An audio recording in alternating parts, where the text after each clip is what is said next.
Hey there, Warcraft fans. Eldorian here from bluesplanet.com. We have a special episode today as we talk about a new graphic novel coming out called Pearl of Pandaria. With me today is my partner in crime to help me ask some questions, Medieval Dragon. And today the two of us are going to be interviewing the masterminds behind the book itself, Micky Neilson and Sean Galloway.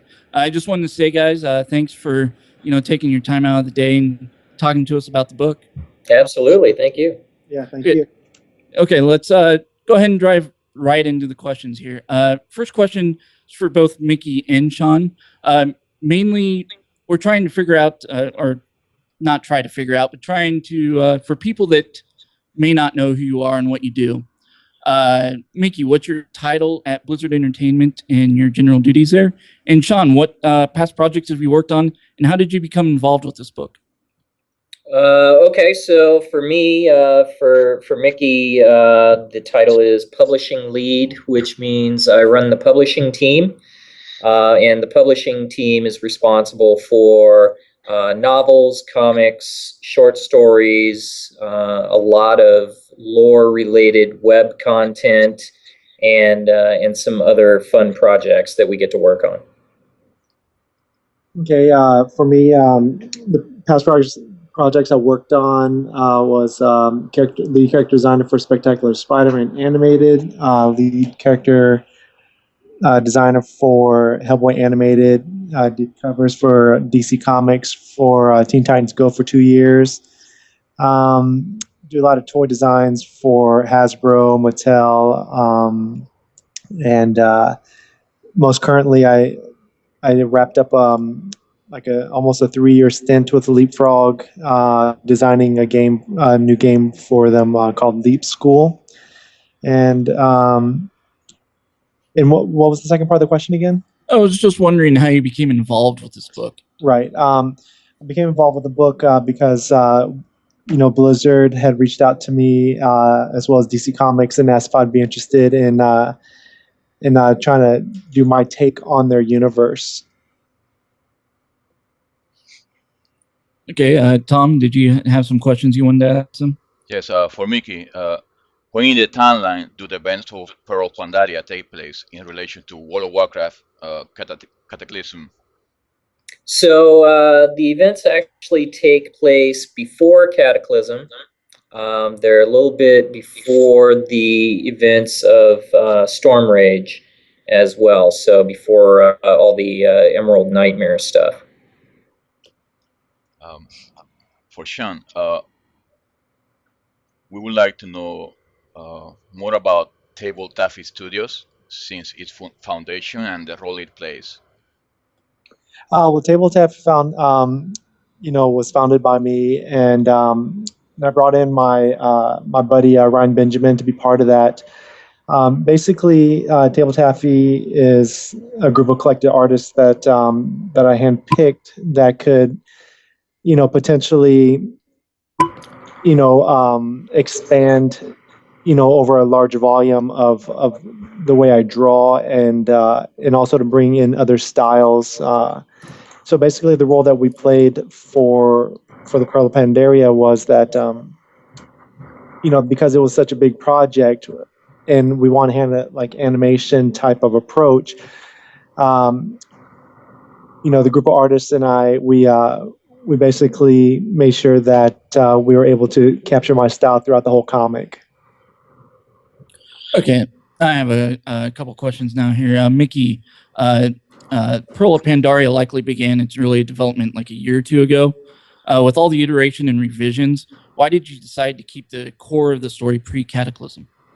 Well, that's a very interesting question. So we started development on Pearl of Pandaria quite a while ago. I want to say we did the brainstorming around the Burning Crusade era. So at the time that we were brainstorming the book, there were no plans for an expansion that would have Pandaren in it or Pandaria in it. So at the time, the book was really going to be a way to explore Pandaria and Chin Storm Stout and that, the Pandaren culture, because we didn't believe that there was going to be an expansion. And so the story was created back then, and it was written largely all before the events of Cataclysm. And then as the development of the book progressed, we finally found out that there would, in fact, be an expansion that would include Pandaria.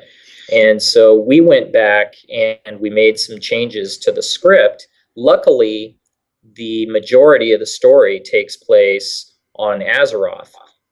The first part and the last part are where you see the turtle, Shinzen Su, which is separate from the island of Pandaria itself, but still something that was being developed for the game. So we had to make a few changes there. But it worked out. Sean and his team were really great about making artwork changes as well. Because as the game evolved, that became necessary at a few points also. Okay, next question I have is for Sean. How were you approached to work on Pearl of Pandaria, and what are your early memories talking with Blizzard and DC Comics to draw the initial concept artwork? Basically, I was approached by Jeremy Cranford, and he asked if I would be interested in hearing about a project and if I liked what I heard, if I would be interested in coming down for a meeting. So once he had told me what the project was, of course I was on board of wanting to be part of the project. And then so DC and Blizzard set up the meeting where myself and the editors and the creative team at Blizzard, sat and we discussed, to what extent my role would be for the book. And so basically, when, of course I was nervous, but I had an idea of how I would like to try to approach the project with my art style, but I knew if I did it just the way I normally do it, it would be a little too clean of an art style. So that's why we kind of approach it with an animation type of approach where we could, attack the backgrounds with more of aggressive painterly type of feel. And then, but before we get to that point, before we could get to that point, Blizzard and DC want to see what kind of idea that I had. And instead of producing new artwork, I was already approaching that type of, technique with my own personal properties like Bastion 7, Gumshoes for Hire. So I sent them the stuff that I was doing for my own projects, and it seemed like everybody was on board for that approach. So once we kind of had an idea of what type of style that we wanted to do the book in, then I had to take not really take a test, but kind of show them how I would take their characters and interpret in my style. And but yeah, for the most part, it was pretty easy to draw it in my style, but there was always the fear would they reject it, and I had really good support at Blizzard and DC with what I turned in. Mickey, who is Lily Stormcloud and what's her role in the story? Who is Lily's what? Stormcloud, and what's her role in the story? Lily is the window or the lens through which we see not only the Pandaren culture, but Azeroth as well. The interesting thing, one of the many interesting things to me about Lily, is that she is young and she's unbiased and she's unprejudiced, and she has this wonderful innocence about her, especially when it comes to venturing out into the big bad dangerous world of Azeroth, and she is certainly a bit naive as far as that goes, but she's also experiencing everything to the utmost.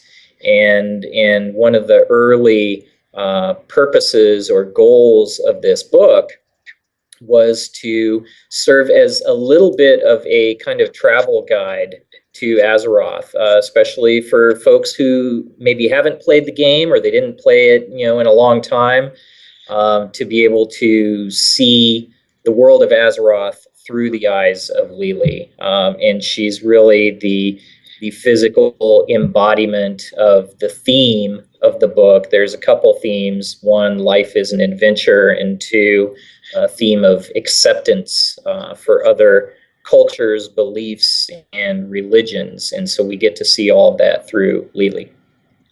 I really like the character in game, and also in the book. She has a manner of speaking.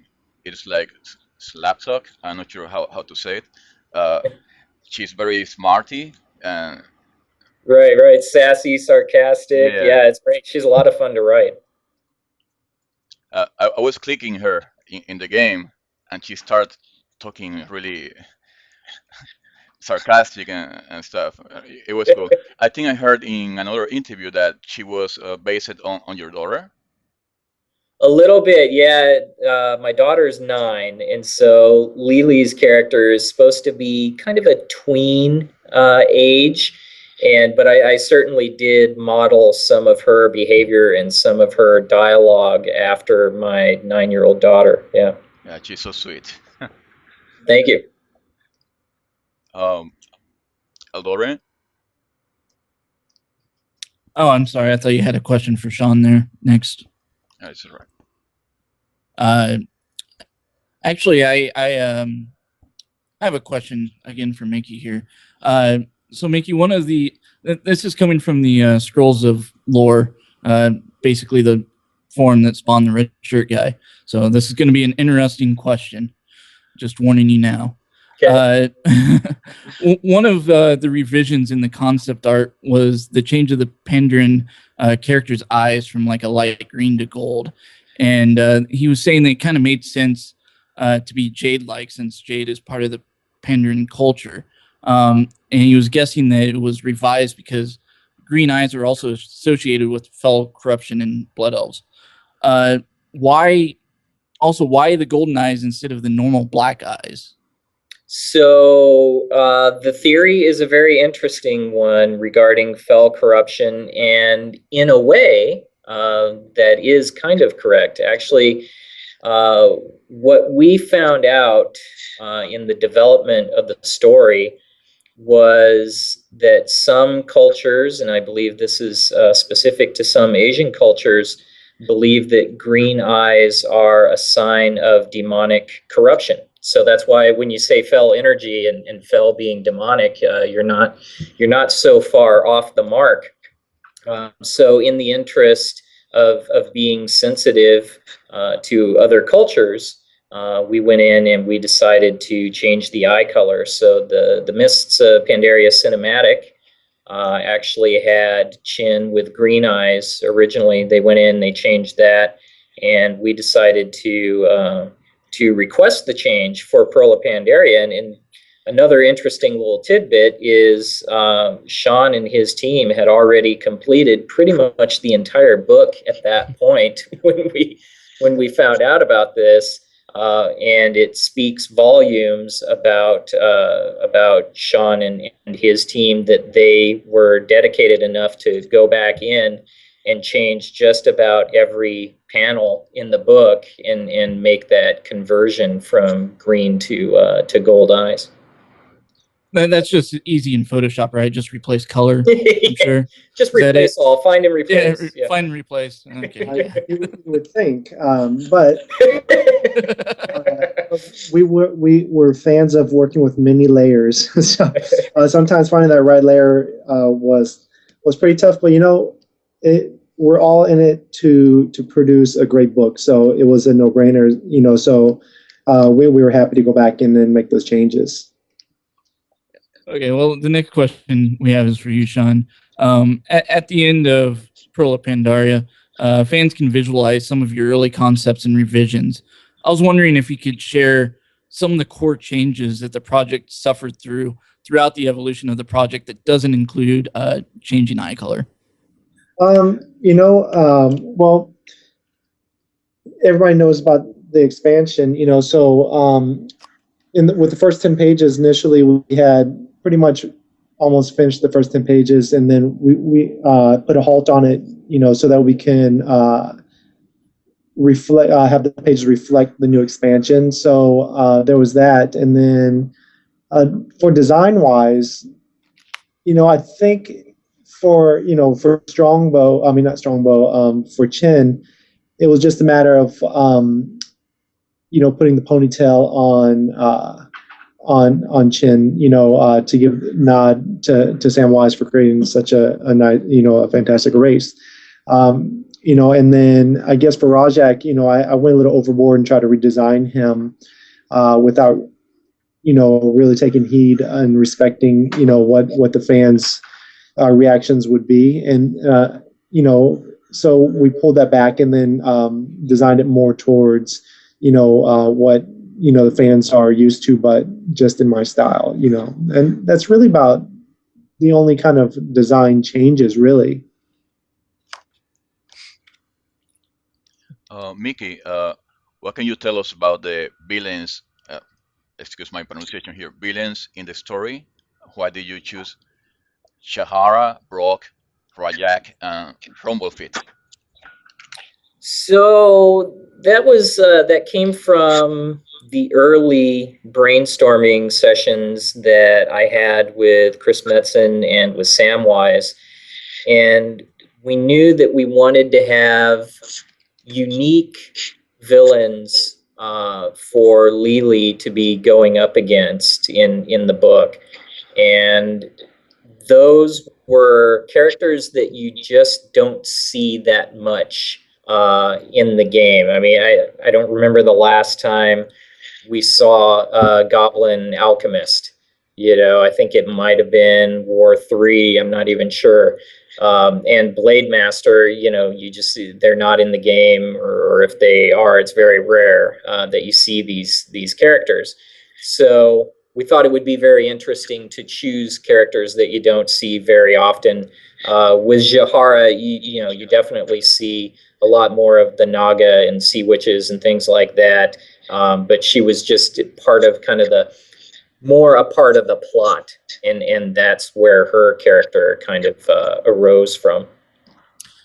So I was wondering with that, you're talking about those characters. It seemed kind of like a Warcraft 3 neutral heroes party there. Was that intended, or? That was certainly a little bit of it, because one of the things we thought about was, okay, well, what kinds of characters do we really love and did we connect with that we haven't really been able to revisit in WoW?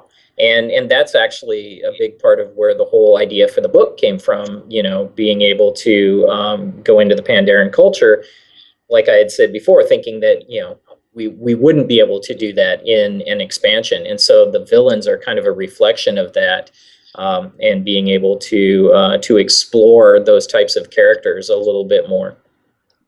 Sean, were you able to play World of Warcraft for the sake of getting acquainted with scenarios like Booty Bay, Ironforge, Valley of Heroes?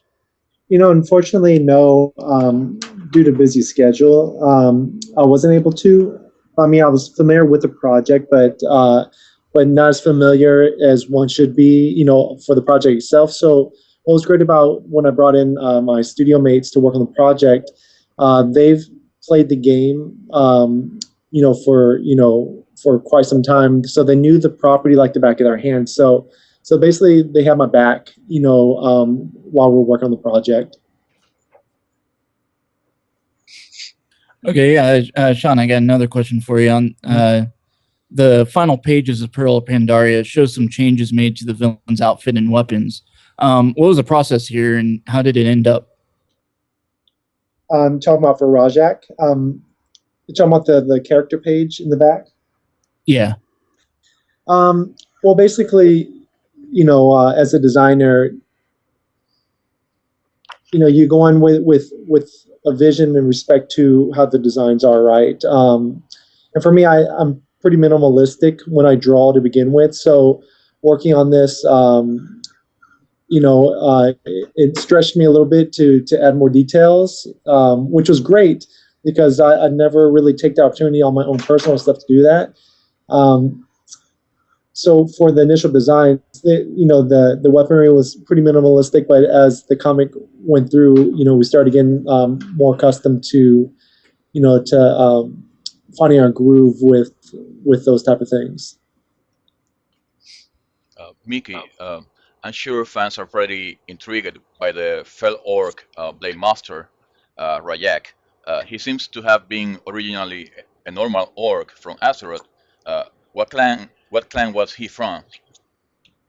So he's a very interesting character, and another one that we sat down and we thought, okay, the Blade Master was certainly a very cool unit type, and one that we wanted to revisit. And then we thought, okay, what's even cooler than that? A Fell Orc Blade Master, right? Like it's just heaping cool upon cool.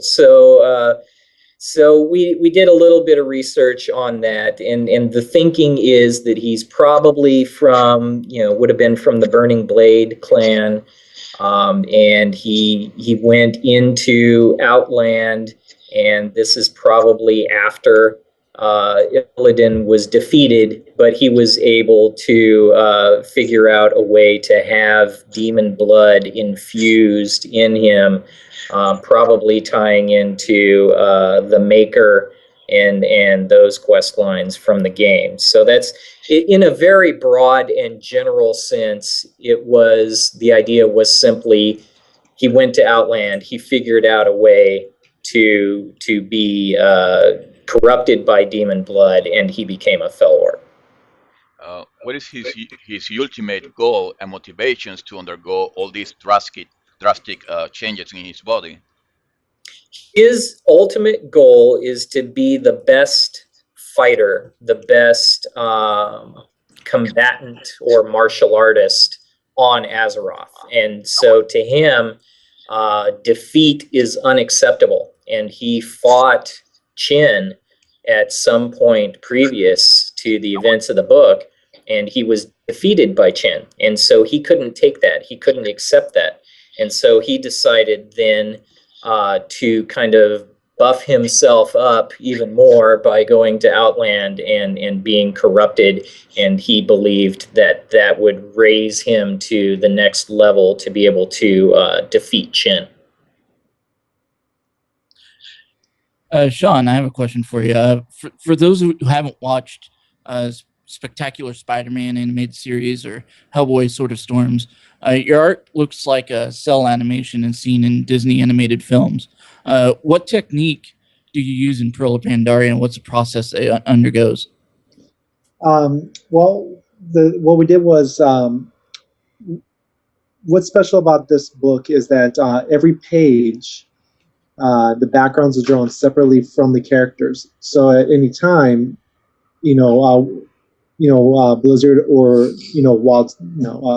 Blizzard and DC would be able to utilize the art as clip art for whatever reasons they want. So that was the approach. And it kind of, and thank goodness for that too, I would say, because there was, some changes that need to be made due to expansion, so made it less, not as tough to go back and make some edits. Did I answer your question, or is there more to it? I was just wondering what the technique and the process of that. Oh, okay. Was. Sure. So basically, there's a couple of guys, myself and Derek. There's a couple of guys that would be on backgrounds, a couple of guys that would help out layout, and then had a couple of colors also, because with this type of process, you're essentially creating like an assembly line, so that an average page, that you're supposed to turn in every day can still be accomplished, with us working on the pages together. So basically, I also had another studio mate that would also come in and help, put the characters on model as well. So it's like an animation on paper. Yeah, so I mean, it's very, very similar to, as I was saying, kind of Disney animated film. It seemed very, very much animated on a book. It was pretty cool. Really had a good team, and without them, the pages, couldn't have been possible.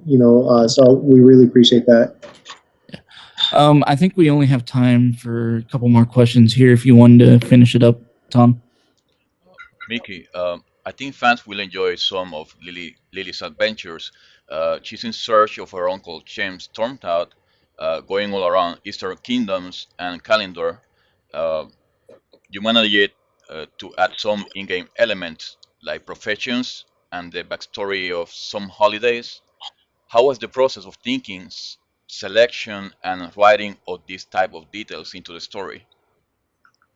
Oh, it was all part of the brainstorming process and just trying to pick out little areas where we could add history and detail and lore that didn't exist. One of my favorites is Brewfest, and being able to really for the first time kind of explore where that came from and how it all came about and everything else. And the dwarves are always so much fun to write for and to work with. The hard drinking Scottish characters are just a blast. So those kinds of things. It was really, it was just such a fun project, and being able to take a step away from what I normally do, which is, books like Ashbringer or, co-writing Curse of the Worgen with James Waugh, which they're very dark, they're very somber. So this was a nice departure. It was a lot of fun. Okay, I have a quick question here. At the end of the book, it says that fans should expect a continuation of Chin and Lily's adventures in a free online novella titled Quest for Pandaria. Will the online novella gap that what happened between Pearl of Pandaria and Chin and Lily's appearance in game? Yes, it does. And one thing I want to mention is the book Pearl will release. I think it's right now it's scheduled to release September 25th. So it will probably release just a little bit after the first installment of Quest for Pandaria is posted on the web. So we're actually going to put up a message for people saying, if you want to avoid spoilers, we recommend that you read Pearl of Pandaria before starting Quest for Pandaria, which is going to be a 4-part series of short stories. But it will detail the events that happen after Pearl of Pandaria and leading up to the game and where you see them in the game. Okay, and then our final question here, and then we got to go. The question is kind of for both of you on the story and artistic aspects. Basically, why should fans of the game get a copy of this book? Oh, for me, it's really different, and I fell in love with the character of Lily, and I fell in love with a lot of the other characters. There's also a lot of history that is conveyed, a lot of history about Chin Stormstout, a lot of history about Pandaria and the turtles, specifically Shinzen Su. And it's a glimpse, it's kind of a time capsule glimpse into Azeroth before the cataclysm, before the world changed. So there's all kinds of reasons. And of course, fantastic writing, number one reason. Of course, that is the number one reason. Second and good artwork too. That comes second always, though, but it's all good. Well, I mean, why wouldn't they want to pick it up? Like Mickey said, the writing is fantastic, and then and his track record with running the books is fantastic too. So of course, I think that they're going to want to take a chance on the book. It's different from what Blizzard's been has done in the past, and I think it's a nice different approach to the property. And you hit it on the head. We intended to approach it as if it were like a animated feature. So we hope people will pick it up and enjoy it. Yeah. Well, thanks a lot for this interview, guys. It was a lot of great information. I really enjoyed hearing your answers, and just wanted to say it's a fantastic book. I love it, and everybody should go out and buy it. Absolutely. Thank you so Awesome. much. Thank you very much. We appreciate it, guys. Thank you very much. Thank you. I also Take care. enjoyed the book. Thank you so much. Cool. Thank you. Have a good one.